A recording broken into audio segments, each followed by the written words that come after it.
अस्सलाम वालेकुम नाज़रीन, मैं हूँ शाहिद मेतला और आप मेरा डिजिटल चैनल देख रहे हैं। आज बहुत ही अहम फैसला इस्लामाबाद हाई कोर्ट की जानिब से सामने आया है। मुस्लिम लीग नून के लिए बहुत बड़ा रिलीफ है जो इस्लामाबाद हाई कोर्ट ने आज इवन फील्ड अपार्टमेंट केस में दिया है। मरियम नवाज साहिबा और कैप्टन सफदर दोनों को उन्होंने बरी कर दिया है।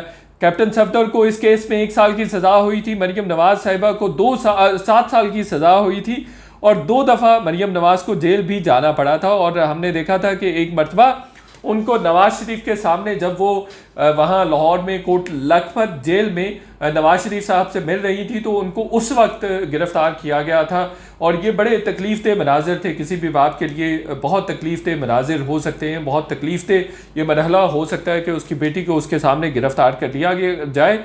तो मरियम नवाज की हिम्मत को दाद देनी पड़ेगी कि जिस मुश्किलात का उन्होंने सामना किया, इस पर भी बात करेंगे। अब देखना होगा कि मज़ीद मुस्लिम लीग नून के लिए क्या रिलीफ है, इस पर बात करेंगे और फिर ये भी समाज का अहवाल भी बताएंगे। और भी अहम डेवलपमेंट है वो ये है कि मरियम नवाज साहिबा अब सियासत में अहल हो गई हैं, तो कौन सा पार्लिमानी ओहदा लेने जा रही हैं, किस ओहदे पर वो फायज हो सकती हैं और क्या वो सियासत में आ भी रही हैं या नहीं आ रही। नवाज शरीफ कब वापस आ रहे हैं, नवाज शरीफ बरी कब हो रहे हैं, इस पर भी बात करेंगे। और इस तमाम सिनेरियो का फ़ायदा किसको हुआ है, सबसे पहले जो समाज का अहवाल है उस पर बात करते हैं। सबसे पहले तो जो नैब के प्रोसिक्यूटर थे वो बीमार थे, आज नहीं अदालत आ सके। उनकी जगह डिप्टी प्रोसिक्यूटर सरदार मुजफ्फर जो कि काफ़ी पुराने हैं, इन केसेस को देख रहे हैं, वो आए और उन्होंने तमाम नैब की जानिब से दलाइल दिए। नैब की 2 रुकनी बेंच था जिनकी जानिब से बार बार 2-3 चीज़ें पूछी जाती रही हैं सरदार मुजफ्फर से, नैब डिप्टी प्रोसिक्यूटर से। एक तो उन्होंने कहा कि आप बताइए कि इन अपार्टमेंट्स की मालियत कितनी है। दूसरी चीज़ उन्होंने बार बार पूछी कि मरियम नवाज का इन अपार्टमेंट्स के साथ ताल्लुक़ क्या है। उन्होंने कहा नवाज शरीफ का ताल्लुक़ क्या है, ये भी बताइए। फिर उन्होंने कहा कि कोई आपने मालियत का तयन किया है, कोई मालियत का तयन नहीं किया गया था, बल्कि सरदार मुजफ्फर ने कहा कि मालियत का तयन इतना अहम नहीं है। लेकिन जजेस ने उनको रोका और कहा कि बिल्कुल, चूँकि ये आमदन से ज़ायद असासों का केस है, अगर आपको किसी की अपार्टमेंट की कीमत का ये जो चीज़ ली गई है और जिसकी बुनियाद पर आपने करप्शन का केस बनाया, अगर वही आपको मालूम नहीं है तो आप कैसे कह सकते हैं कि ये किसी की आमदन से ज़ायद है। तो उसका भी जवाब देने में नैब जो है वो बुरी तरह से नाकाम रहा है। फिर ये भी बात हुई कि मरियम नवाज बेनिफिशियल ऑनर हैं या ट्रस्टी हैं, तो इस पर भी नैब के पास कोई खातर खा जवाब नहीं था। और ये भी अदालत में प्रूव हो गया कि जो कैलबरी फॉन्ड था वो 2006 में भी अवेलेबल था। तो पहले नैब जो है वो ये प्ली लेता रहा कि 2006 से मरियम नवाज का ताल्लुक़ इन अपार्टमेंट से शुरू होता है। फिर कभी 1993 की भी बात की कि 1993 से इन फ्लैट्स का ताल्लुक़ मरियम नवाज के साथ है। फिर 1999 की भी बात होती रही। इस तरह से मुसलसल नैब अपना वक़्फ़ बदलता रहा। फिर अदालत की जानिब से इंतहाई अहम रिमार्क्स भी सामने आए जब अदालत ने कहा कि वाजिद ज़िया ने कोई तफ्तीश नहीं की है, JIT ने तफ्तीश में हक़ाइक़ नहीं बताए हैं, सिर्फ मालूमात शेयर की हैं। और वो मालूमात सारी की सारी ऐसी हैं जो शरीफ ख़ानदान ने JIT को दी थी।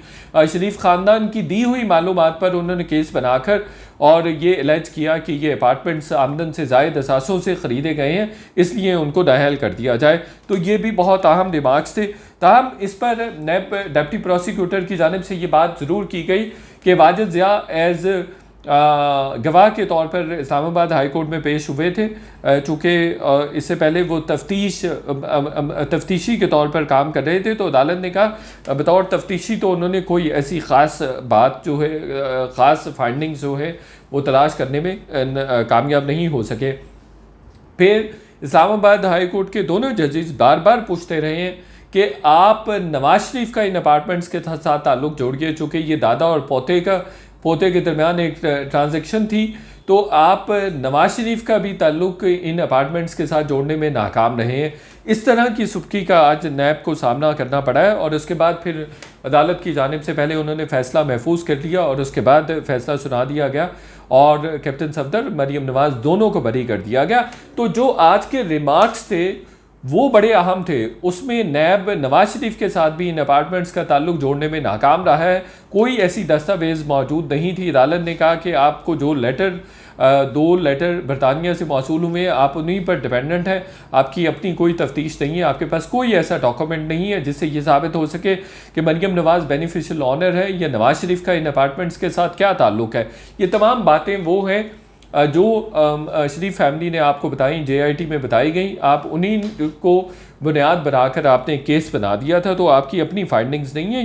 ये 2-3 रिमार्क्स बड़े इंपॉर्टेंट थे, तो इससे ये लग रहा है कि इस केस में नवाज शरीफ को भी जेल जाना पड़ा था, वो नाअहल भी हो गए थे, तो अब कमिंग डेज़ में उनको भी बरियत मिलने वाली है, ये हम आपको बता सकते हैं। वैसे भी हमारे पास इंफॉर्मेशन भी है कि नवाज शरीफ भी बरी हो जाएंगे इस केस में।